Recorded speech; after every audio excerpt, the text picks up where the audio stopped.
Les doy la bienvenida a nuestro quinto encuentro de charlas que tenemos alrededor de un mes y un poquito más, pero siempre damos charlas abiertas con diferentes ponentes que sé que son muy inspiradores para todos. Para algunos afianzar su camino y para otros reforzar o empezar. Pues, los saludo, yo soy Tania, fundadora de Comunidad Educativa Turmalina. Nosotros nos dedicamos a difundir la pedagogía Waldorf a toda Latinoamérica. ¿Sí? Nuestro deseo es acercar a aquellas familias, maestros, escuelas, instituciones que puedan aportar en su día a día a través de esta maravillosa pedagogía. Nosotros damos cursos presenciales en Perú y México y también virtuales a lo largo de todo el año. ¿Sí? Nosotros nos caracterizamos por dar cursos cortos, cursos concretos, que sean fáciles de aplicar, son en términos simples, pero de contenido bastante profundo.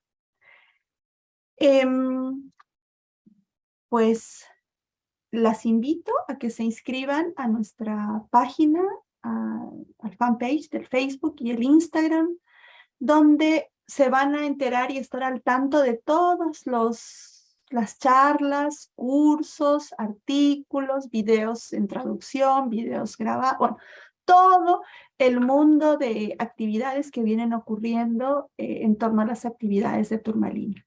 Nosotros somos una comunidad y nos decimos así porque nos integramos gracias a ustedes, todos nuestros alumnos y participantes, pero también somos un equipo de maestros que ya son más de 25, que están en diferentes partes del mundo, ¿sí? Entonces, va a ser maravilloso que no nos conozcamos solo hoy, sino que continuemos viéndonos el siguiente mes con el otro tema, o que ustedes nos puedan sugerir, mira, Tani, este tema está interesante, pues, ¿por qué no? Nosotros podemos tomarnos a la tarea de buscar a la persona idónea que pueda compartir con ustedes.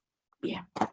Entonces, hoy nos convoca, aprovechando el tema de Micael que acaba de pasar y el cambio de estación, hoy nos convoca el tema de festividades anuales. Está con nosotros Octavio Reyes, y les voy a contar un poquito acerca de él para que lo puedan conocer. Bienvenida, Andrea. A ver, aquí viene llegando Liz. Buenas tardes con todos y todas. Disculpen por el atraso. Está muy bien, bienvenida. Estamos empezando. Bien, les cuento. Octavio es doctor en química y es científico de la Universidad Autónoma de México. Él es pedagogo curativo, antropósofo con muchos años de experiencia y es fundador de la rama antroposófica de Coyoacán en la Ciudad de México. Es pionero en la pedagogía Waldorf justamente en México y ha sido promotor de la antroposofía y también del surgimiento de algunas escuelas. Para mí, un gran maestro, formador y persona, amigo que admiro mucho, y es un privilegio que hoy pueda estar con nosotros. Bienvenido, Octavio, ¿cómo estás? Muchas gracias, Tania, por la presentación, en parte quizás inmerecida. Les agradezco mucho a todos los presentes por su interés y pues ya nada más quisiera comentarles en un momento dado que tengan alguna pregunta que no quieran que se les escape, entonces pues intervengan directamente. Si pueden, escriben en el chat, pero si no, igual no hay ningún problema de que me interrumpan.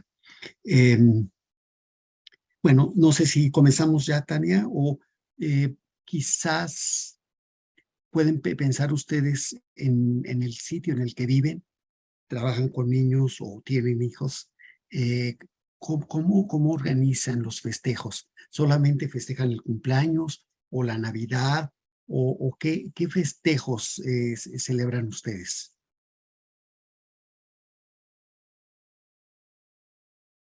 Lo pregunto por lo siguiente. Nuestro tema es el de los festejos. Yo voy a hacer la exposición, pero es importante, como lo mencionaba Tania, que lo que trabajemos en la antroposofía no quede como algo abstracto, sino que podamos descubrir que aunque se interesa la antroposofía en unir el conocimiento del ser humano con el del cosmos, esto que parece como abstracto, en realidad hace este conocimiento antroposófico, hace que nos volvamos más prácticos. Entonces el tema de hoy, con los festejos en el curso del año, tiene la intención de ayudarnos en nuestra tarea como padres o como maestros y de hacer más práctico nuestro trabajo, el esfuerzo que hacemos. Entonces vamos a comenzar, si me permiten, voy a compartir la pantalla, en donde tengo una presentación que quiero, digamos, plantear como un resumen. Me voy a saltar algunas de las diapositivas y después, en función del tiempo, podemos regresar a ellas. Les voy a plantear también el por qué. Entonces, no sé si ya ven ahora mi pantalla. Bueno, entonces aquí tenemos nosotros no solo en este tema, sino muchos de los temas que se abordan a través de la pedagogía Waldorf tienen que ver con este impulso de Rudolf Steiner a través de la antroposofía. Entonces, le agradecemos a él este enorme impulso. Quizás o seguramente todavía no terminamos de valorar el impulso de Rudolf Steiner con la importancia que tiene para el desarrollo del devenir de la humanidad. Pero bueno, vayamos a nuestro tema. Lo que les digo es, me voy a saltar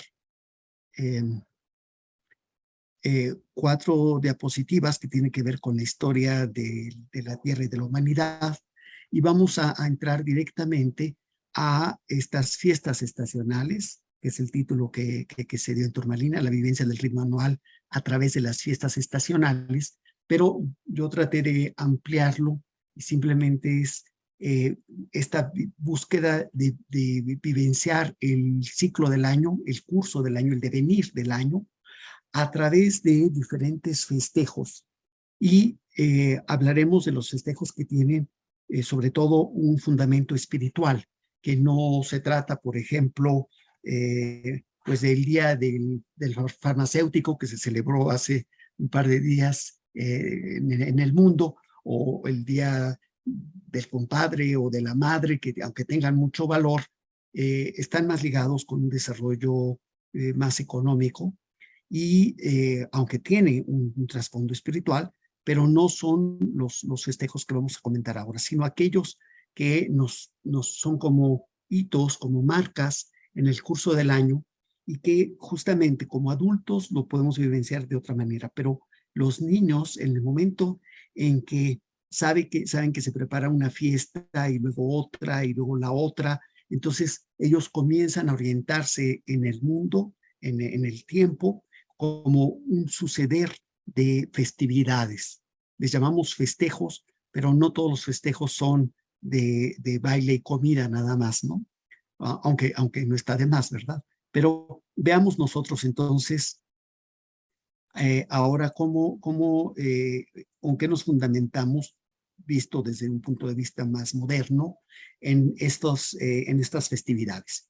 En primer lugar, aquí tenemos la órbita de la Tierra, que se mueve alrededor del Sol, desde luego, pero que en el curso del año tenemos 4 puntos que nos marcan ese acercamiento o alejamiento con respecto al Sol en relación con la inclinación de la Tierra, es decir, con este plano ecuatorial, que nos muestra 2 puntos en donde la órbita de la Tierra cruza el plano ecuatorial, y a eso es lo que llamamos nosotros el equinoccio. Y esto coincide quizás en la parte justo cerca del Ecuador, se note menos, pero esto coincide con una distribución muy pareja de las horas de luz y de las horas de oscuridad. Pero hay una diferencia en estos equinoccios. Cuando estamos en el equinoccio de primavera, la tendencia es de que las horas de luz aumenten hasta alcanzar su máximo en el solsticio de verano, y luego va disminuyendo, pero siguen siendo mayoritarias las horas de luz, En el equinoccio de otoño hay este equilibrio y después siguen disminuyendo hasta alcanzar su mínimo en el solsticio de invierno. Entonces tenemos una manera natural por el movimiento de la Tierra, 4 puntos principales que tienen la característica también de haber sido tomados en el curso de la evolución del ser humano por los guías espirituales de los diferentes pueblos como puntos centrales en los cuales podían dar nuevos impulsos al pueblo con el que convivían. Entonces, aquí tenemos cuatro puntos principales, los 2 solsticios, los 2 equinoccios, pero cada uno de ellos tiene sus cualidades particulares. Cada año se repite este ciclo y sin embargo no hay 2 días iguales. Vamos a continuar con esto.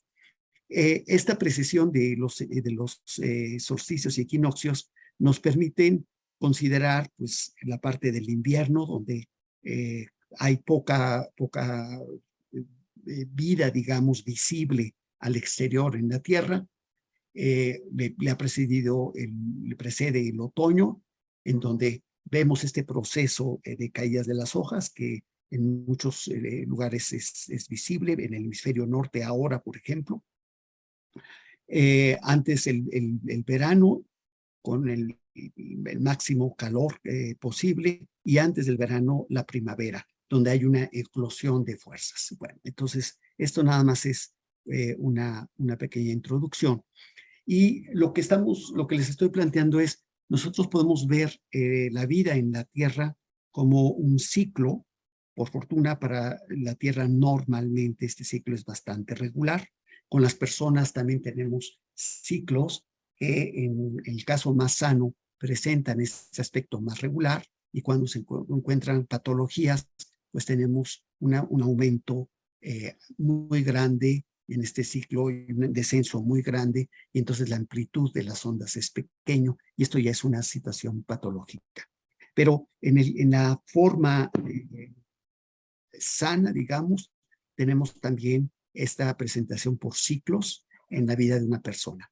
En el caso de la Tierra, este ciclo lo podemos ver desde diferentes aspectos, y yo he elegido, pues, por diferentes razones, hablar de los festejos de acuerdo a lo que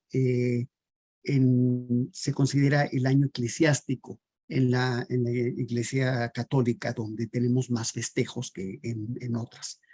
Hay desde luego festejos en las diferentes religiones, y cuando alguien ha tenido la fortuna de tener una educación religiosa, independientemente de la religión que se tenga, siempre hay estos festejos que marcan ciertos hechos fundamentales. Entonces, Rudolf Steiner habló sobre todo para el primer septenio, esta vivencia con el ciclo del año es de vital importancia para el desarrollo futuro de los niños, no solamente por las alegrías que le aportan, sino porque a través de estos festejos tenemos también un conocimiento del mundo espiritual, o mejor dicho, la posibilidad de profundizar en el conocimiento espiritual que dio origen hace mucho tiempo a los diferentes festejos que hoy día tenemos como celebraciones eclesiásticas en primer lugar. Entonces, por eso tomo este ciclo. Entonces, el año eclesiástico comienza con el Adviento, es decir, es este periodo de espera de 4 semanas que precede a la Navidad.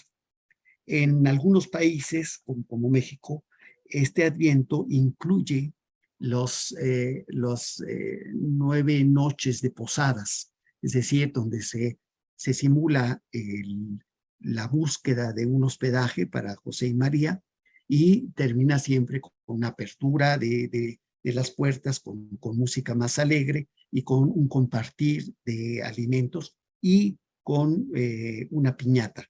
En Perú me parece que también es usual. No sé si en Colombia y en Chile sean comunes también el uso de las piñatas. Hoy en México se pasa al extremo de que se usa piñatas en otro periodo, pero originalmente ha sido siempre en los 9 días previos a la Navidad. Entonces, este periodo de Adviento es un periodo de espera.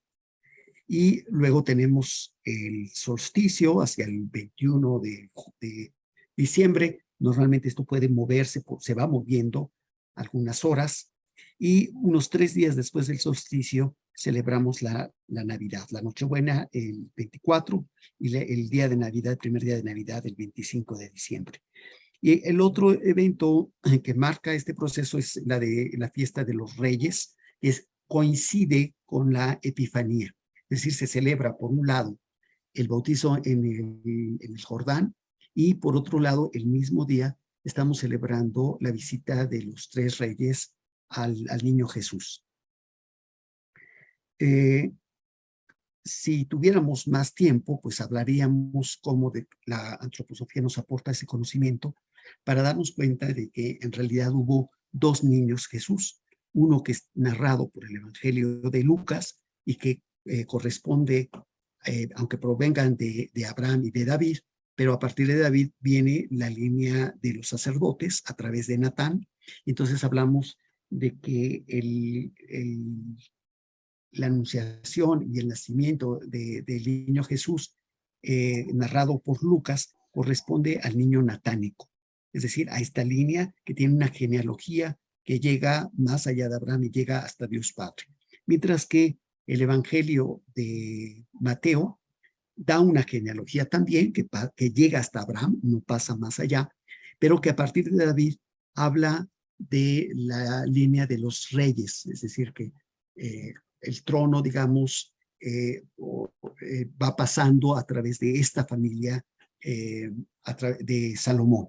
Entonces hablamos del niño salomónico, que es el adorado por los reyes magos, en donde Mateo nos narra que la anunciación se le hace a José y que es después a José al que se le indica que tiene que abandonar la ciudad para irse a Egipto y huir de las amenazas de Herodes. Mientras que en el Evangelio de Lucas, el Jesús natánico, nos encontramos con que la anunciación se hace a la Virgen a través del ángel o del arcángel Gabriel, y es la adoración de los pastores. Los que hayan tenido oportunidad de presenciar las pastorelas de Navidad de Oberhofer, entonces pues notarán la diferencia y cómo este recuerdo de la Navidad puede crear tanto calor en el corazón de las personas, ¿no? Bueno, el siguiente festejo es el de la Candelaria, es decir, la presentación del niño en el templo, y la Candelaria viene de candela, de luz, es decir, es una fiesta asociada con la luz. Y después tenemos un tiempo móvil y comienzan a ordenarse, digamos, los festejos con el martes de carnaval, que hoy día en algunos lugares hacen una semana de carnaval, pero en realidad es el martes de carnaval. Y al día siguiente del martes de carnaval comenzamos con la cuaresma, es decir, 40 días de, digamos, en que se recomienda más una reflexión y que culmina con la Semana Santa, ¿no? El Domingo de Ramos, los días santos, donde ocurren muchas cosas importantes que están narradas en los evangelios, y el Viernes Santo tenemos la crucifixión, el sábado, que se dice de gloria o de descenso a los infiernos, y el domingo, que es la Pascua de Resurrección. Entonces, después del domingo de Pascua de Resurrección, tenemos también el festejo de la Ascensión, es decir, que sabemos que durante 40 días el resucitado vivió o convivió con los discípulos, y que ellos habían creído que ya era el paraíso en la tierra, digamos, pero que a los 40 días los discípulos dejan de percibir, o más bien tienen la impresión de que el resucitado se eleva en las nubes, pero también podemos decir que dejan de percibirlo junto a ellos, y por 10 días ellos tienen una cierta tristeza y un trabajo más intenso de reflexión. tengo que decir, alrededor de María. Y esto culmina el domingo de Pentecostés, donde se habla del descenso de las lenguas de fuego y a partir de Pentecostés, los discípulos que ahora tienen el don de lenguas, es decir, hacerse comprender por cualquier persona independientemente del idioma que cada quien hable, a partir de Pentecostés comienza realmente la predicación, digamos, o el llevar la palabra a primero a las regiones cercanas a Israel y después a lo que llamaban ellos los gentiles, gracias al impulso más tarde de San Pablo y el apoyo de Juan. Entonces se hizo mucho más extensa la difusión, digamos, y el compartir esas experiencias que los apóstoles habían tenido al convivir con Jesucristo. Lo que ya es menos común es saber que a los 8 días de Pentecostés, al domingo siguiente, se celebra el Domingo de la Trinidad. Esto no era así en un principio, pero hoy día se hacía, ha quedado a los 8 días. Y 5 días después, el jueves siguiente a la Trinidad, es el Corpus Christi, que en muchos países tiene bastante importancia. Y terminamos con el solsticio de verano, con la fiesta de San Juan. Entonces, como vemos, desde finales de noviembre, principios de diciembre, tenemos cantidad de fiestas, aquí he puesto solamente las principales, pero en la siguiente parte del año, es decir, julio, agosto, hasta octubre, tenemos relativamente pocas festividades. Entonces, con la idea de la antroposofía, podemos comprender qué tiene que ver esta distribución desigual de los festejos con el desarrollo del ser humano, ¿no? Y qué podemos hacer nosotros en este periodo. Entonces, aquí tenemos nuevamente las festividades, pero ahora llamo su atención sobre lo siguiente. El Adviento son 4 semanas, es decir, 4 veces 7, 28 días. A veces, según cuando caiga la Navidad, pueden ser menos días de los 28, pero son 4 domingos. Y después tenemos el solsticio y 3 días después del solsticio tenemos la Navidad. Entre Navidad y Reyes tenemos 12 días, o mejor dicho, 13 días, 12 noches santas, que llamamos noches santas, en las que podemos hacer muchos festejos, ya sea en casa o en grupos. Si diera tiempo ya les platicaría un poco lo que hacemos en México, en la rama antroposófica, para ir profundizando sobre el sentido de estas noches santas. Luego pasan 28 días más desde la Navidad, desde la fiesta de Reyes Magos, o sea, en total 40 días para llegar a la Candelaria. Estos 40 días también se han entendido muchas veces porque es la cuarentena que se recomienda después de que ha nacido un bebé. Normalmente, no sé ahora y en sus experiencias, pero yo recuerdo todavía en casa cuando nacía algún hermano, mi madre pues estaba 40 días que no salía, salía de la recámara, pero se quedaba en casa.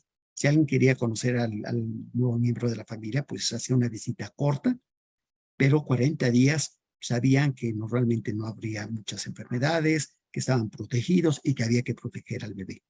Entonces, entendemos estos 40 días entre Navidad y la Candelaria. Luego, como les decía, hay un tiempo libre. Y luego de la Cuaresma, pues el nombre lo dice, son 40 días también para llegar a la Pascua de Resurrección. De hecho, ya veremos cómo se plantea el domingo de Pascua, que cada año es diferente. Entonces, entre la Pascua y la Ascensión, 40 días nuevamente, que los evangelios narran que es el tiempo que estuvo resucitado con los discípulos. De la Ascensión a Pentecostés, 10 días más, luego una semana, 7 días, 5 días para tener 12 en total. Déjenme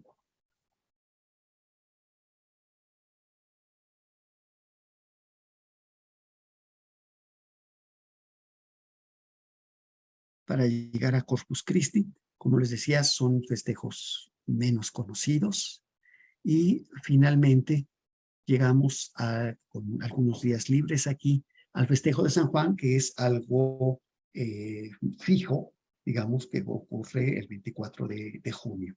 Entonces, tenemos algunas fiestas fijas y algunas fiestas que son móviles. O sea, tenemos fijos los festejos que son 3 días después del solsticio, Navidad y San Juan.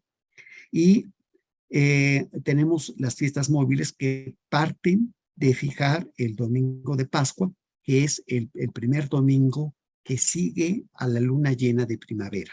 Es decir, que tenemos el equinoccio de primavera y luego a veces el día siguiente puede ser luna llena, y entonces el domingo de resurrección estará ya en marzo, y a veces la luna acaba de ser quizás el jueves santo, entonces hay que esperar 28 días para poder llegar al domingo a fijar el domingo de resurrección. Entonces el domingo de resurrección es el domingo que sigue a la luna llena de primavera, es decir, la que sigue al equinoccio.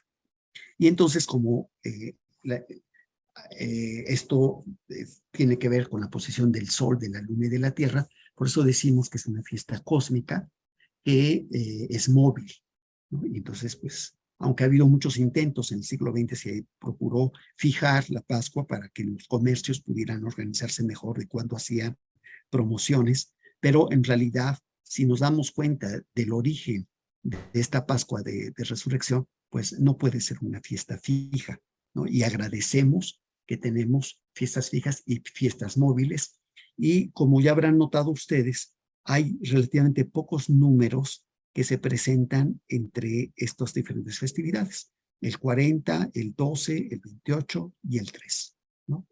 Por aquí ya, pero todavía no están muy asentadas, una semana y 5 días más en un festejo de Corpus Christi y de la Trinidad. Pero si no, son pocos números: 40, 28, 12 y 3. Y en la segunda parte del año, entonces nos encontramos nosotros que en algunos lugares se festeja la muerte y la asunción de María el 15 de agosto, pero no es algo tan general.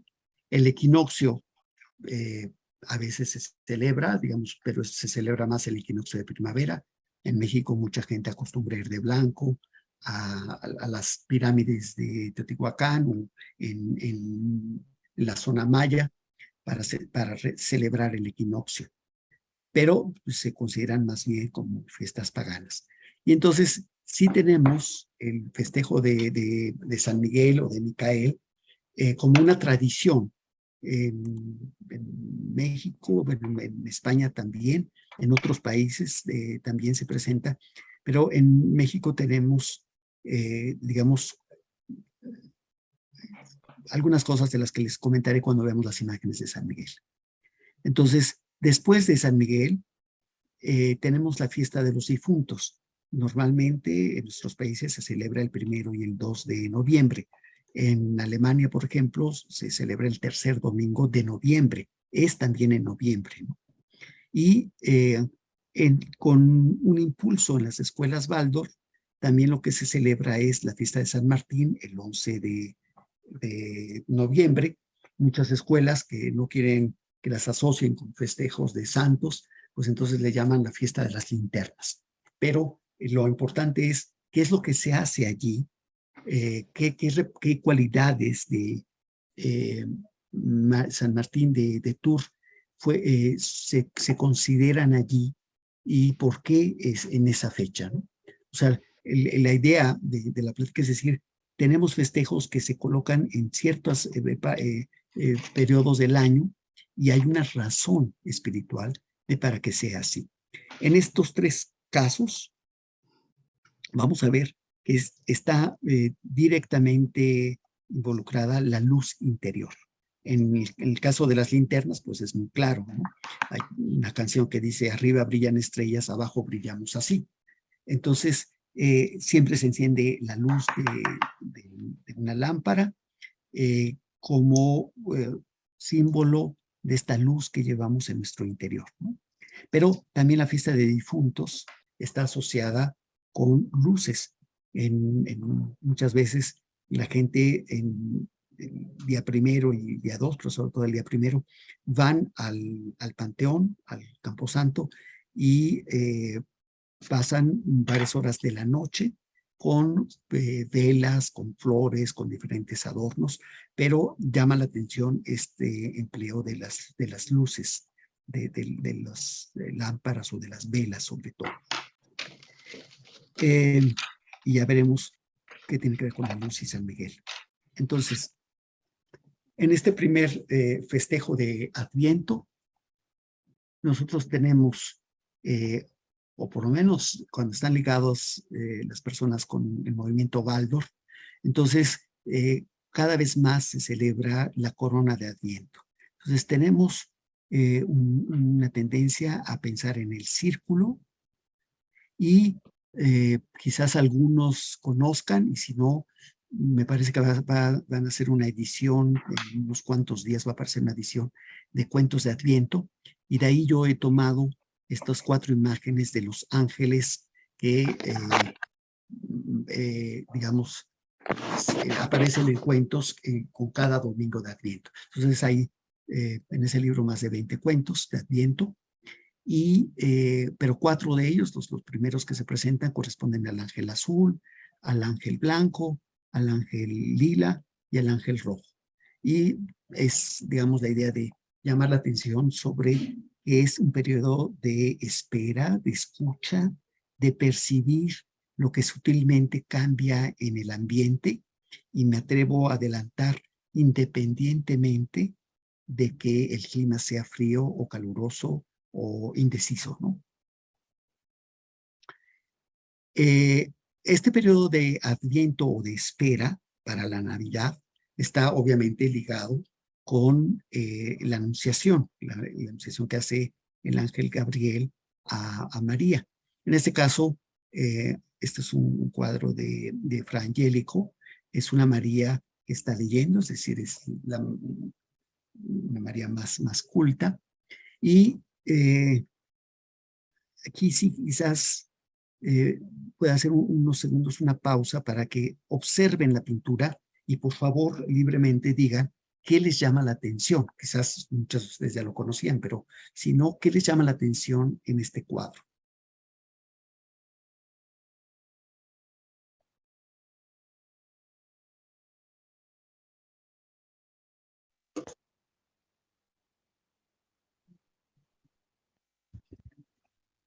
Hola, Eugenio. El rayo que va hacia María del cielo. Sí. Viene desde el cielo, ¿verdad? Y ella se está como cogiendo entre su vientre y su corazón, ¿no? Como su centro. Ahí entre Sí. esos. Es el Espíritu Santo, ¿no?, que la cubre. ¿Qué más? Y el angelito que está detrás también, porque atrás hay como que unas tonalidades en verde así, pero hay un angelito, un niño que está de un rojo, de un color diferente también, debajo del sol. Ajá. ¿Y qué más ven?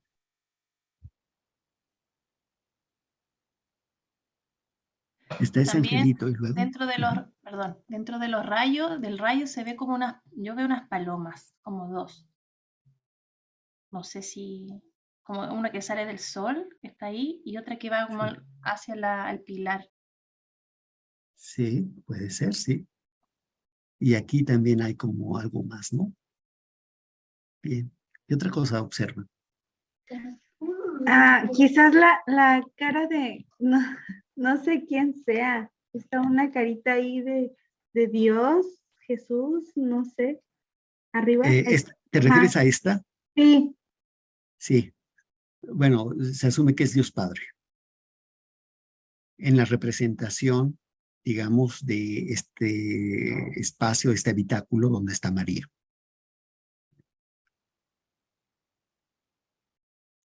Y encima de un pilar, no sé si es un pájaro, un búho, algo que es blanco con Sí, aquí negro. hay un pájaro, Sí. puede ser un jilguero, puede ser No una golondrina, desde luego, pero quizás Yo veo incluso no sé si Adelante, son Carmen. no sé si son manzanas, algo ahí en la pareja que está hacia la izquierda, ¿Y ahí quién es esta abajo. pareja? ¿Quiénes son? No sé, yo veo como unas manzanas, quizá Adán y Eva, no sé. Ajá, fantástico. Sí, sí, justamente aquí es la expulsión del paraíso. Y tenemos, Frangélico fue un personaje que realmente pintaba cosas que él percibía. Entonces aquí tenemos por un lado una palma, que también se asocia, digamos, no solo con el paraíso, sino que hablamos nosotros de palma para el domingo en el que entra Jesús montado en un burro a Nazaret, a Jerusalén. Y aquí tenemos la expulsión del paraíso. O sea, Adán y Eva acongojados. Aquí tenemos la parte vegetal. Claro, el pintor pues, les puso una ropa, pero puso de todas formas la parte vegetal en esta zona por debajo de la cintura.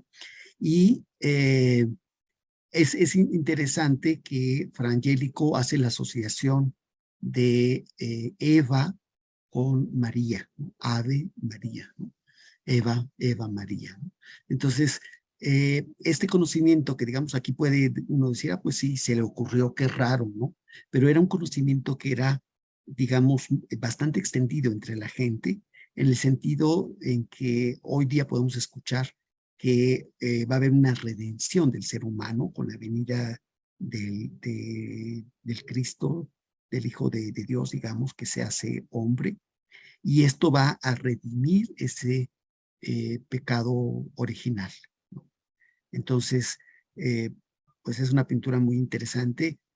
Frangélico pintó muchas veces la Anunciación, pero en estas, en donde presenta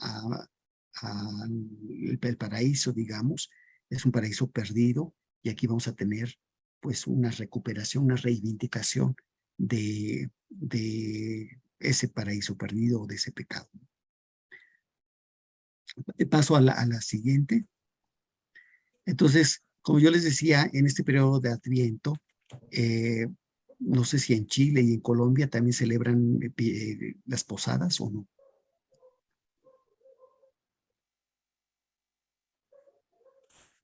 Sé que tienen las novenas, pero nos pueden compartir quienes están por allá.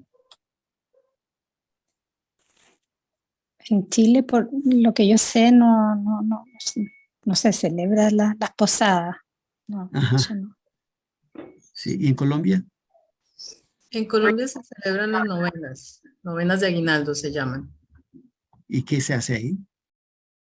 Básicamente se reza la novena, pues también hay un compartir, pero está centrado es en el hecho de rezar la novena de aguinaldos.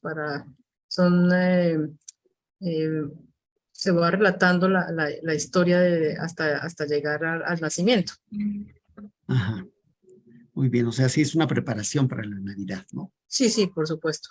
Sí. En México, durante muchísimo tiempo, no se sabe muy bien el origen, pero se han celebrado las posadas, es decir, que durante los 9 días previos a la Navidad, antes era, pues quizás se cerraba la calle y todos los vecinos iban turnando, y cada noche uno preparaba el festejo, entonces la calle se adornaba con faroles y se cantaban las letanías para pedir posada. En nombre del cielo os pido posada porque mi esposa amada no puede caminar, o cosas por el estilo. Y se negaba la entrada 1, 2 veces, y a la tercera ya se les permitía entrar, y entonces ya se cantaba, ¿no? Para que entraran los peregrinos. Y se presentan figuras de José y María, pero sin el niño todavía, porque no ha nacido. Entonces realmente es una preparación, es una espera. Y luego la piñata es normalmente una olla de barro. Hoy día pueden sustituirla por cartón, pero originalmente es una olla de barro que tiene algo de papel de cartón para formar una figura de estrella, Y aquí las estrellas, los picos de la estrella, pues son todos muy coloridos, pero originalmente eran plateados, blancos, plateados. Y entonces dentro de esta olla se ponen dulces, tejocotes, mandarinas, caña, etcétera, algunos dulces también, y la olla se cuelga y quizás en la próxima podamos verlo. Se vendan los ojos de los participantes, comenzando por los niños más pequeños, y a ciegas el participante toma un bastón con el que trata de pegarle a la estrella. A veces le quita un pico, a veces otro, y luego puede pegarle a la olla y no se rompe, y quizás pasa el siguiente y el siguiente, y al cuarto, el quinto, al sexto, al séptimo quizás se rompe la piñata, y entonces cae una lluvia de frutas y de dulces, y es una alegría para los niños. Aquí algo importante que tenemos es que los cantos dicen más o menos así: dale, dale, dale, no pierdas el tino, porque si lo pierdes, pierdes tu destino o pierdes tu camino. Entonces, es importante porque nosotros sabemos que cada ser humano está ligado con el mundo espiritual, desde luego, es decir, con las estrellas, y en la vida, nuestro camino, nuestro destino, lo seguimos a ciegas, porque no sabemos con certeza hacia dónde vamos. Hemos perdido la memoria en el momento de nacer, la memoria de toda esta historia, pero cada quien sigue su destino. Y en esta festividad es pues esta representación de que a ciegas seguimos nuestro destino, pero le damos a nuestra estrella, ¿no? Y entonces cuando acertamos con una de las metas de nuestro camino, entonces tenemos una lluvia que nos da siempre mucha alegría, y alegría también a los demás. Entonces es un festejo en donde la gente no piensa mucho en lo que representa, pero que en realidad yo creo que es muy importante retomarlo para que los niños puedan tener esta certeza más práctica, con cierta belleza, de que tenemos una meta en la vida y de que vamos hacia ella, ¿no? Claro, no es para decírselo a los niños, eh, pero sí por lo menos el saber que es un festejo que es importante, ¿no? Bueno, esto es entonces antes de Navidad. Y luego tenemos el festejo de la Navidad. Aquí les presento dos cuadros. En este primero tenemos dos pinturas del mismo autor, de Giotto. Aquí tenemos la adoración de los pastores que han sido anunciados por los ángeles, un ángel y luego un coro de ángeles, y José que dormita frente a los borregos, ¿no?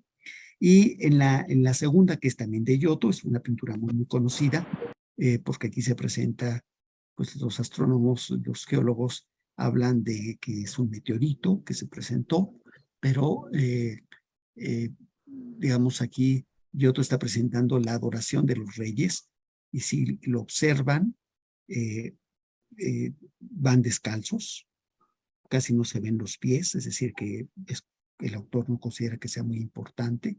En el caso de los pastores, sí se ven los pies y se ven el calzado, es invierno. En el caso de los reyes, pues aquí está la adoración, se arrodillan frente a un niño porque saben de qué línea de destino viene, ¿no?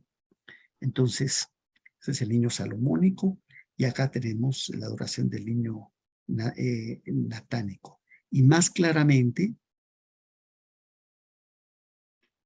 tenemos aquí estos dos cuadros. Entonces, dejo un minuto que lo observen, por favor, que los observen y que hagan los comentarios que crean pertinentes. Adelante.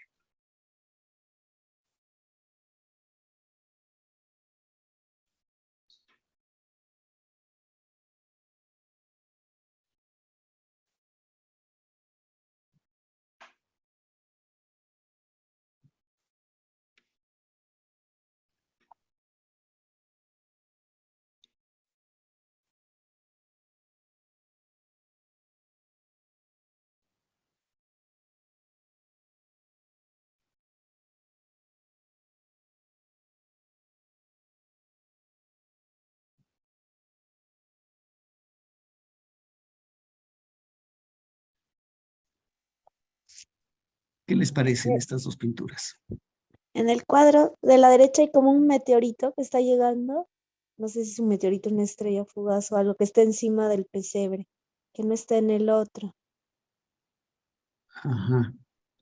Bueno, sí, aquí en realidad es como un eco de la izquierda, ¿no?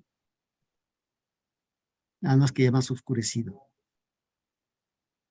Esto oscuro que está aquí tiene más o menos la forma de la nube de la que se ve a Dios Padre con esta unión con el niño recién nacido, ¿no? ¿Qué otra diferencia notan? Los animales también. Ujú. Aquí es una cueva y están el burro y el buey, ¿no? Y en el otro con los reyes no están. Pero con los reyes lo que tú mencionabas hay una choza, es decir, es una construcción, mientras que aquí están en una cueva, ¿no? ¿Qué otra cosa notan? Sí, y en los reyes están todos como mucho más pendientes del niño. En el otro como que María lo está más cobijando, no está tan expuesto. Sí, pero María no lo toca. Ujú. Sí, aquí tenemos los ángeles rodeando a María y al niño. Aquí tienen como una tela, ¿no? Como para protegerlo del viento o hay mayor veneración con este niño, ¿no? Y Ujú. tenemos la liga directamente con Dios Padre. Como ven, estas pinturas fueron hechas por el mismo pintor, el maestro Franken. Se encuentran estas pinturas en la galería en Hamburgo, en la Galería Nacional. Y este maestro Franken marca aquí o nos indica que él tenía ese conocimiento de que el niño natánico tiene esta relación directa con Dios Padre y es tan puro que ni la Virgen lo está tocando. Mientras que en el Jesús salomónico tenemos aquí que la Virgen lo tiene en sus piernas, el niño se inclina para ver qué es lo que traen, es decir, ya tiene una mayor relación con las cosas de la tierra, ¿no? Aquí este rey está viendo hacia el cielo, trata de ver qué es lo que hay, pero ya no tiene esta percepción directa de la divinidad, sino solamente una sombra en la que puede intuir que está lo espiritual, ¿no? Bueno, nos podríamos quedar mucho más tiempo con esto. Quiero avanzar un poco nada más quisiera que quedara esto como una invitación a profundizar más en las festividades en el curso del año. Entonces, vamos a ver después de esta la Candelaria, es decir, la presentación del niño en el templo, pero que está asociado siempre con una luz, y es una luz que va creciendo. Esta luz que vimos en el pesebre o en el halo alrededor de María, José y de los reyes, lo tenemos aquí también como más abierta, más expuesta, es una presentación en el templo. Y en este día de la Candelaria, en muchos países se acostumbra vestir a los niños Dios y llevarlos al templo. Entonces, por eso se ven aquí vestidos tan variados. Y no sé en sus países, pero en México se celebra siempre con tamales, atole y tamales, ¿no? Y estos tamales, que pueden ser en hoja de maíz o en hoja de plátano, resulta que cuando uno hace los tamales, tiene la hoja de plátano, por ejemplo, entonces le tiene que hacer dobleces, pone la masa en el centro, luego se hacen dobleces antes de meterlos a cocer. Y estos dobleces siempre nos recuerdan cuando se tiene un niño y se le pone un pañal, y entonces se le hacen dobleces para cubrirlo, ¿no? Entonces, es algo muy particular de que asociemos estos alimentos que involucran esta especie de pañales para el niño, y adentro, pues podemos decir, pues está el niño, ¿no? Eh, eh, quizás no es tan directa la relación, pero a mí me parece que es importante llamarlo, y hoy día, desde luego, pues hay que disfrutar estos festejos pero saber que es importante.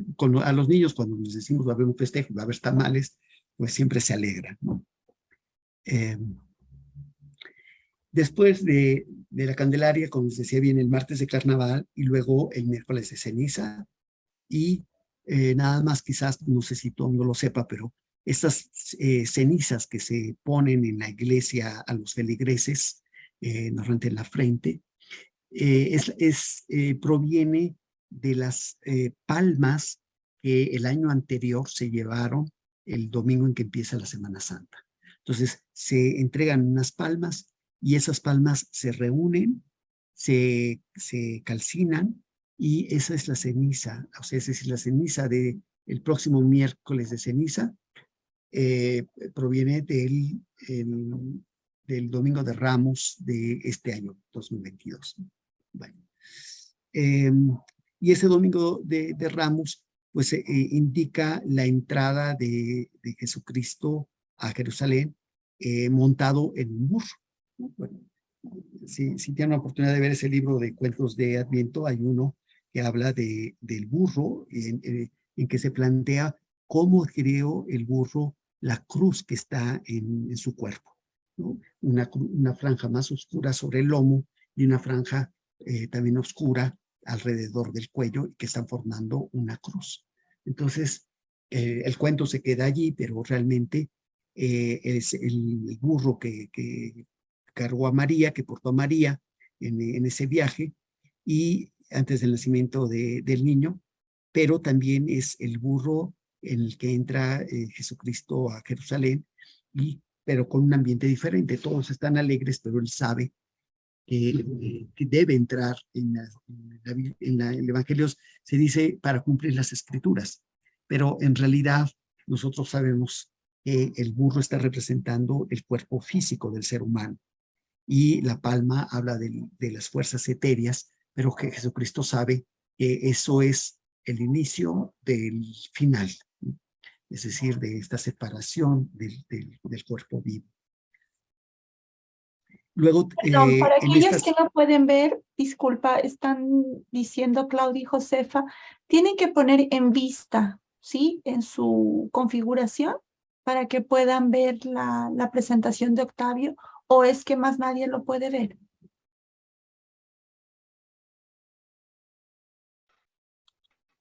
Sí, Yo me quedé en la de Los Ángeles. Yo sí puedo ver. Ok, entonces es cuestión de cada una que en la esquina derecha superior dice vista y allí prueben y la puedan ver, ¿sí? Perdón, Octavio. Se quedaron en Los Ángeles, entonces debió ser un problema de la red. Bueno, continúo con la presentación, está siendo grabada y entonces la pueden ver también desde después.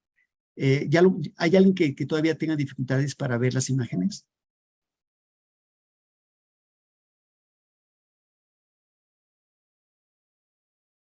Yo sigo viendo Los Ángeles, sigo viendo los nacimientos. Ajá, bueno. Sí, también los nacimientos. Me voy a salir y voy a volver a compartir, pero lo más probable es que sea un problema de la red, que se haya quedado pasmada la imagen. ¿Sí? Déjenme salirme y volver a entrar. Es el consejo que dan. Perdón. Sí, compartir. ¿Ven ahora la nueva imagen? Sí, ya se ve. Ya se ve. Entonces, déjenme regresarme. Entonces, después de Los Ángeles, presentamos en la Candelaria y, bueno, ya escucharon lo que yo decía de los tamales. Entonces, aquí ven dos tipos de tamales. Hablamos de la ceniza del miércoles de ceniza con lo que empieza la cuaresma y hablamos del Domingo de Ramos, en donde se festeja la entrada de Jesucristo a Jerusalén montado en un burro. Hoy día, gracias a Steiner, sabemos que ese burro, en donde él da indicaciones a los discípulos, cuando veas un hombre que hace tal y tal cosa y va con una burra y entonces tú toma al borrico. Y sabemos que se refería a costumbres o hábitos de los esenios. porque él había vivido con los esenios más o menos en el periodo entre, no todo el tiempo, pero el periodo entre 24 y 30 años. Y luego de este Domingo de Ramos, pues tenemos varios eventos, lunes, martes, miércoles, pero ahora llamo la atención sobre el jueves, en donde se lleva a cabo la última cena con el cáliz, que más tarde será utilizado por José de Arimatea para recibir la sangre del Cristo. Entonces aquí es la instauración de la Eucaristía y unas palabras de mucho misterio que gracias a la antroposofía podemos llegar a comprender mejor de cómo o por qué Jesucristo aquí dice, habla de esta transubstanciación del pan con su cuerpo y el vino con su sangre. Entonces, esto que es la implementación de la Eucaristía tiene mucho trasfondo que no se puede entender si no es gracias a la antroposofía. Bueno, estas son algunas imágenes, la última cena de Da Vinci, en donde si uno observa cada uno de los apóstoles, no puede identificar quién es cada uno de ellos, ¿no? El que muestra aquí el pecho, bueno, pues está reasociado con Leo, no son los 12 apóstoles. Quien traiciona, pues está asociado con Escorpio. Juan, desde luego, también está aquí como el discípulo predilecto, digamos, porque tuvo la iniciación directamente de Jesucristo. Entonces, bueno, eso es tema de otra plática. Entonces viene el Viernes Santo. Esa es una pintura de Rudolf Steiner, donde podemos ver las tres cruces en el Gólgota, pero que como depositan el cuerpo de Jesús en la tumba, y entonces el Cristo desciende a los infiernos, y por eso vemos una cierta luz en las profundidades conforme va pasando el Cristo hasta el centro de la tierra, y en ese camino pasa por diferentes esferas en las cuales puede ir redimiendo o liberando a las almas que ahí se encontraban. Esto es un cuadro muy conocido que se encuentra en Colmar, es el altar de Eisenheim, en donde se presenta curiosamente a los dos Juanes, a Juan, el discípulo, junto a María, a las Marías, esta es la madre, y Juan el Bautista. Tenemos entonces después la resurrección al amanecer del domingo. Son apenas unas representaciones para mencionar el festejo, pero es importante porque en algunos países los festejos se quedan en el Viernes Santo, el Viernes de la Crucifixión, cuando en realidad la celebración tiene que incluir siempre el Domingo de Resurrección. Y en este Domingo de Resurrección, este es un cuadro ya más moderno de Liane Collot-d'Herbois, que representa a María Magdalena. Es una mujer que es el primer ser humano que puede percibir y corroborar que efectivamente ha habido una resurrección. ¿Sí? Entonces, la antroposofía nos permite comprender por qué no lo reconoció de inmediato, pero que a la voz ya pudo darse cuenta de que era Jesucristo, ¿no? del que le hablaba. Bueno, a los 40 días les decía la ascensión de Jesucristo. Entonces los discípulos con María ocupan un lugar central a partir de, bueno, siempre, pero a partir de entonces. Perciben que el Cristo se eleva y pues ya no le ven los pies aquí, después ya no lo van a percibir en absoluto. Luego viene Pentecostés, en donde, como les decía, ese domingo muy temprano, como habían estado en la noche rezando, orando juntos, entonces aquí vemos a los 12 discípulos con Matías, que es este que está aquí de espaldas, que es el que sustituyó a Judas, y María en el centro. Aquí vemos también el descenso de la paloma Y algo muy interesante, cada uno está recibiendo digamos, el don de lenguas, pero están todos alrededor de María, alrededor de esta mesa, que parece como un sol, como está aquí pintado, ¿no? Aquí tenemos también las flamas que van a permitir ese don de lenguas, pero ese conocimiento, porque Rudolf Steiner nos dice, los discípulos vivían, aunque eran seres humanos muy avanzados, pero no tenían una conciencia tan desarrollada. Y entonces vivieron todo el proceso un poco como entre sueños. Es lo que nos explica también que Pedro no lo haya reconocido, no haya aceptado que conocía a Jesucristo en 3 ocasiones. Entonces vivieron esos 40, 50 días sin realmente adquirir plena conciencia de lo que significaba lo que habían vivenciado. Pero a partir de Pentecostés ya se supieron que era esta resurrección lo que era la mayor aportación, digamos, en el sentido de que permite redimir al ser humano de este adelanto que hubo en el paraíso. Aquí hay otra representación ya más moderna de Pentecostés, ¿no? Aquí tenemos las flamas que llegan a la cabeza, pero entendemos que descienden al corazón y que por eso se puede comprender a los demás. Después viene, como les decía, un domingo después viene el domingo de la Trinidad, que ya es mucho menos celebrado, mucho menos conocido, y el Corpus Christi, que seguimos representando en algunos países con un burrito cargado de frutas o de enseres, o sea, se hace mucho más simpático, pero lo que es importante es que se trata de un burro. Aquí a veces en México se le llama el Día de las Mulas o de los Manueles, pero en realidad es un burro. Y finalmente terminamos con los festejos del año eclesiástico, con el festejo de San Juan. En muchos países en Europa se celebra con el fuego, se hace una fogata, y en México pues, decimos que está siempre pasado por agua, porque ese día siempre llueve, y quiere decir que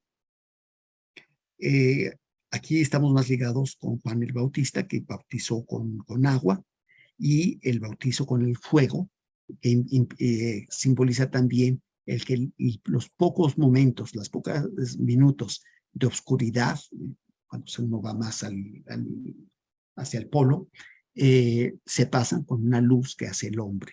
Es decir, el hombre complementa en una pequeña medida lo que la naturaleza está mostrando. Y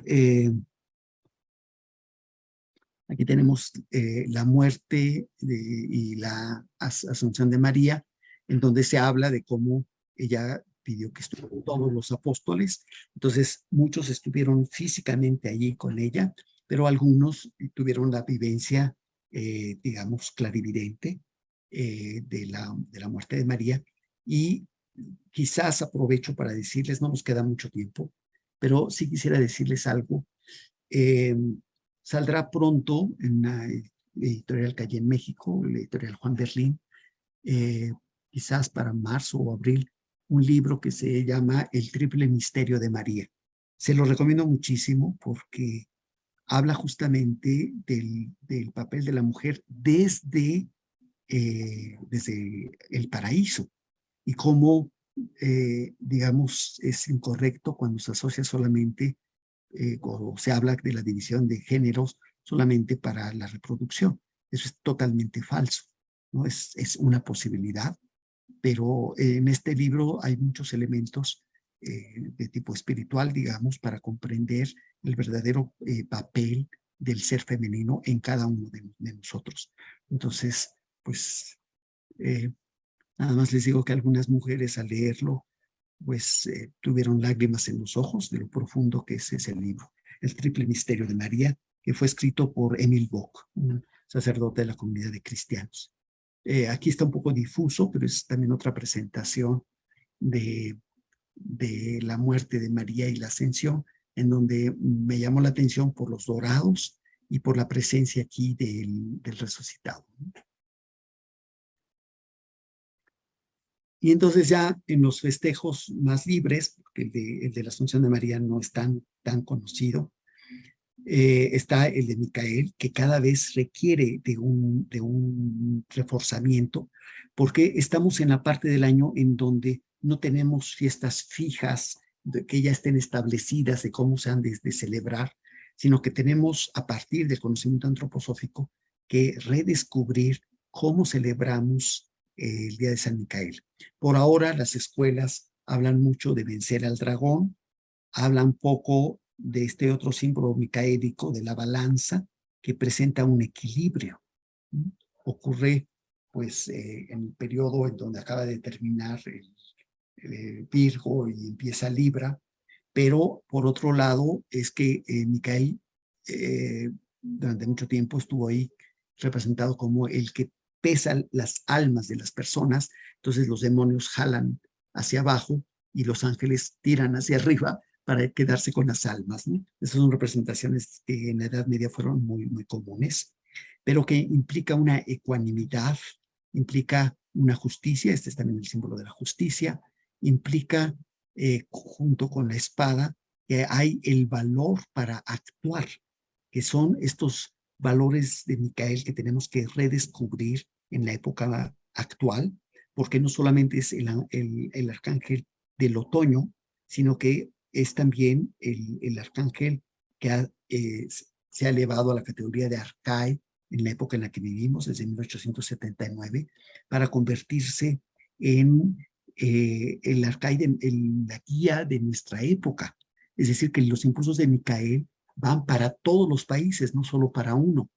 Y tiene, digamos, la antroposofía nos da elementos para avanzar y a intercambiar entre nosotros para establecer cómo podemos celebrar realmente esta época de otoño, en donde ya es un avance lo que tenemos con canciones y con historias, pero que como adultos necesitamos profundizar mucho más, porque Micael es también el arcángel que administró la sabiduría cósmica y que podemos asociar con el desarrollo del pensar humano que lo dignifique como jerarquía espiritual. No podremos ser libres si no tenemos un pensamiento que comprenda que detrás de cada hecho natural hay hechos espirituales, ¿no? que les anteceden. Entonces, este cuadro de esta pintora Liane Collot d'Herbois, que marcó una escuela, un rumbo nuevo en la pintura, nos habla de estos elementos. No mata Micael al dragón, lo vence. Y hoy hemos avanzado un poco al comprender que cada uno tiene esta lucha entre los dos extremos del mal. El mal siempre es un extremo, algo fuera de lugar o de tiempo, y que lo hemos de vencer porque está en todos nosotros. No lo eliminamos por completo porque tiene algunos aspectos que pueden ser redimidos. Por ejemplo, el interés en la naturaleza, en el avance tecnológico, pero que tiene que estar bajo el control de la individualidad.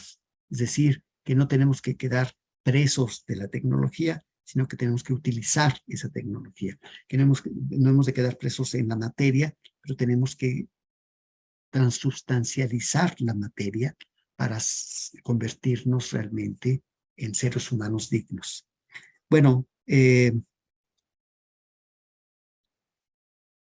nos falta todavía hablar un poco de Francisco de Asís, que ya vendrá, pero quisiera yo terminar. Aquí está nada más el festejo de un altar de difuntos en un pueblo de México, y este es un panteón, como ven, está lleno de luces, y la gente a veces va a comer, lleva alimentos y comen en el panteón en la noche. Hay aspectos medio macabros, pero ahí está este aspecto de portar luz a esta oscuridad con nuestros difuntos, y eso, desde el punto de vista antroposófico, nos da pie para avanzar y decir cómo establecemos una nueva comunicación a través de los festejos en primer lugar, pero después a través del trabajo meditativo del adulto, cómo establecemos una nueva comunicación con los difuntos, que no se queden aislados, olvidados, sino que realmente sin supersticiones podamos colaborar nuevamente difuntos y seres vivos para el avance de nuestra tierra. Bueno, y este es el festejo de los valores del que ya he hablado. Bueno, pues no sé si tengan preguntas. Yo dejo de compartir y vuelvo a compartir si quieren ver algo nuevamente. Muchas ¿Se gracias. entendió más o menos? Tenía una pregunta. Sí. Déjenme poner el video. Hola, soy Linda. Quería preguntar si yo tenía esa duda, festejar entonces en el Kinder Waldorf, por ejemplo, el día de Muertos. Tenía yo esa duda si lo hacía o no lo hacía, porque, bueno, ¿qué piensa usted sobre eso? Yo quisiera saber. Que se Sí. celebra en la Waldorf, sí. ¿En dónde vive? Yo estoy en Monterrey.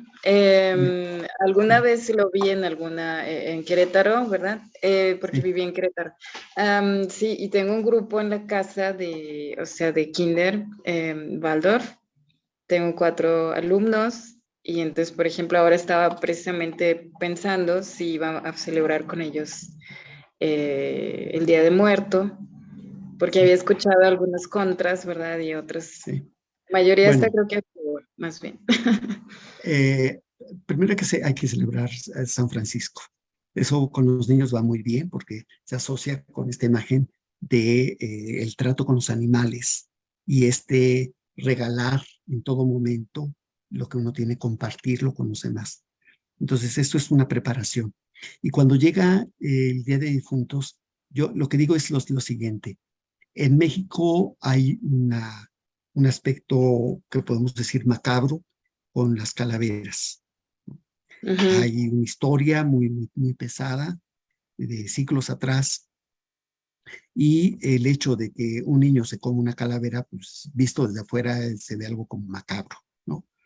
Sabemos que las calaveras las usaban los cráneos, los usaban los vikingos quizás para tomar vino o cerveza, pero tomaban el cráneo del combatiente al que habían vencido y era rendirle un cierto culto. Pero hoy día en que tenemos muchas cuestiones, digamos, que nos desvían del camino correcto. Entonces yo lo que les digo es, los niños no necesitan tener esos cráneos. Entonces, si se hace un altar de difuntos con frutos de la tierra, que es lo que corresponde al otoño, calabaza, mandarinas, maíz, etcétera, se puede poner incienso, se pueden poner velas, desde luego. Entonces, los niños van entendiendo, pero los adultos tienen que estar convencidos. Los niños van entendiendo que estamos en la tierra entre 2 portales, el del nacimiento y el de la muerte, y que unos ya han pasado este umbral, pero que en la parte anímica y espiritual nosotros podemos seguir en comunicación con ellos y puede haber un intercambio mayor. Es un tema que se lleva mucho tiempo, pero con los niños, si se quitan las calaveras y se va con los cantos y con las frutas los frutos de la tierra, con flores, entonces es un festejo muy, muy bonito y ellos saben que nosotros recordamos siempre a los difuntos, no es de que se murió y ya se acabó todo. Eso es muy importante porque si no a futuro las personas pueden tener esa frustración de pues hago todo lo que quiera mientras estoy vivo porque cuando ya me muera ya no pasa nada. Y no es así, ¿no? Si conocemos las leyes del destino, sabemos que no es así, ¿sí? Entonces, sí creo que es muy, muy importante porque comienza a abrir un canal que hasta ahora ha estado cerrado y cómo es una relación sana entre los vivos y los difuntos, cómo es una colaboración. Entonces, sí, desde luego. Y el que diga que no hay que hacerlo, pues mándemelo para que platiquemos. Nada Nada bueno. más, sí, sin calaveras. Sin calaveras. Sí, las calaveras no, ¿verdad? Bueno, gracias. De nada. Hola Eugenio, muchas gracias. Súper Sí, bonita claro. el compartir por todo el sentido que está detrás de las fiestas. Una Gracias. pregunta, para tenerlo así, para organizar, porque a mí me toca hacer la Navidad en el colegio donde laboro. Entonces, antes de la Navidad, por lo que entendí, está el Adviento, Sí, que va a dar sí, la sí. apertura a la Navidad, ¿no? Ahí, ¿qué orientaciones más me podrías dar, por favor, para organizar junto a la Navidad el Adviento? Es un colegio primaria, ¿Es un colegio qué? de primaria, del nivel De primario. Ah, primaria, inicial y sí. primaria. Inicial y Sí, primaria. bueno, hoy día por fortuna ya hay más material en las escuelas Waldorf, que es donde se ha comenzado a retomar el tema del Adviento. Se hace una corona de Adviento, en la primaria puede hacerse una corona con ramas de pino verdes y se pueden colocar 4 velas y entonces, bueno, hay gente que quiere poner velas de colores, yo prefiero las velas de cera de abeja que marcan, nos dan un aroma diferente y una luz mucho más tranquilizante. Y entonces se puede tener simplemente la corona y en las mañanas se cantan, por ejemplo, hay una canción que dice, que es la más conocida, Adviento, Adviento, brilla tu luz, ya no recuerdo ahora, primero es una, luego dos, cuando sean 3 y 4 llegará la Navidad, ¿no? Es muy sencillito. Pero hay otras canciones de Adviento y para los pequeños, digamos, de jardín de niños y de 7, 8 años, 9, les encanta hacer el jardín de Adviento. Esto es, se puede poner una especie de cordón de hojas de pino y se va haciendo una espiral. Entonces se coloca una vela grande en el centro, un cirio, y entonces cada quien puede ir, a veces usan una manzana y ponen ahí una vela pequeña, una manzana como soporte, una manzana roja con el verde, pues se ve muy bonito, y la luz. Entonces van recorriendo la espiral y en el centro la encienden y de regreso lo van poniendo en algún lugar de la espiral. Entonces cuando ya han pasado todos, que sean 12 o 10 o 30, entonces queda una espiral de luces y se puede acompañar allí con algún canto o con música. Realmente cuando lo han hecho los últimos años en la casa de las flores vienen más personas y entonces toca un poco la lira y con la música de la lira la gente va caminando, ¿no? Esas son formas en las que se puede celebrar el Adviento y con este libro que está por salir, yo creo la semana próxima o 2 semanas cuando mucho, de cuentos de Adviento, entonces allí tienen material para que cada día puedan contarles a los niños, ya sea en la escuela o en casa antes de dormir, un cuento, un pequeño cuento de Adviento. Es decir, que los niños van sabiendo que va a llegar la Navidad. Normalmente en Navidad los niños están en su casa. Entonces, se puede contar estos cuentos de espera, del camino, de lo que le pasa a María, de lo que le pasa a José, de los percances. Normalmente siempre hay cosas simpáticas de un humor muy blanco en relación con el pastor que se tropieza o el que es envidioso y ese día pues se le cambia el corazón, digamos, con las historias de la llegada del niño, etcétera. Hay muchos cuentos, pero ese libro tiene unas ilustraciones bonitas. Y otra cosa que se puede hacer es, pues, instaurar las posadas, porque es maravilloso. Si yo veo toda la alegría que puede tener y que los niños tengan a través de este festejo, no tienen que saber mucho más, pero una estrella a la que uno puede tocar, puede golpear, puede tener contacto con ella. Entonces hay una lluvia que da alegría, una lluvia de frutas, una lluvia de dulces, pero anímicamente también quiere decir, es posible que yo encuentre mi camino, ¿no? Dale, dale, dale, no pierdas el tino, porque si lo pierdes, pierdes tu camino o pierdes tu destino, ¿no? También puede ser.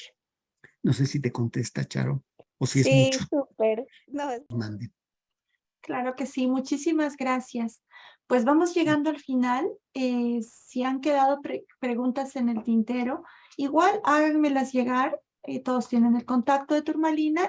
Sí, dice Carolina, gracias. Sandra también. Bueno, Lizzy también. Pues con- Entonces, pues bueno, Octavio Eugenio, te vamos a tener en próximas ocasiones también, ¿sí? Yo Muchas les quiero gracias y con contar gusto. sobre en noviembre nos vamos a reunir para hablar acerca de la fraternidad, de cómo generar el interés del niño en otras personas, en el mundo. Se va a llamar como cómo educar a verdaderos ciudadanos del mundo, ¿sí? Entonces ya les anticipo en primicia, para estar al tanto, ya saben, síganos en las redes y les anuncio que ahora va a empezar en Turmalina el curso, tenemos cursos de grado, de primero a sexto grado, está por iniciar el de séptimo y octavo grado secundario. Si es que nos quieren informes para ustedes o para otras personas, pues escríbanos. Y también se viene el curso de bebés de 0 a 3. ¿Sí? Muchísimas gracias. Recuerden que si desean hacer una donación, pues me contactan y les enviamos los números para hacérselos llegar también a la institución que Octavio promueve, apoya. Pues me queda nada más que agradecerles el que estén hoy aquí. Es un gusto que forman parte de nuestra comunidad y nos vemos hasta pronto. No nos despedimos. Hasta pronto. Muchísimas Chao, gracias. Hasta gracias. pronto. Adiós. Gracias, Gracias. Tania, Chao. gracias, Octavio, gracias. Gracias.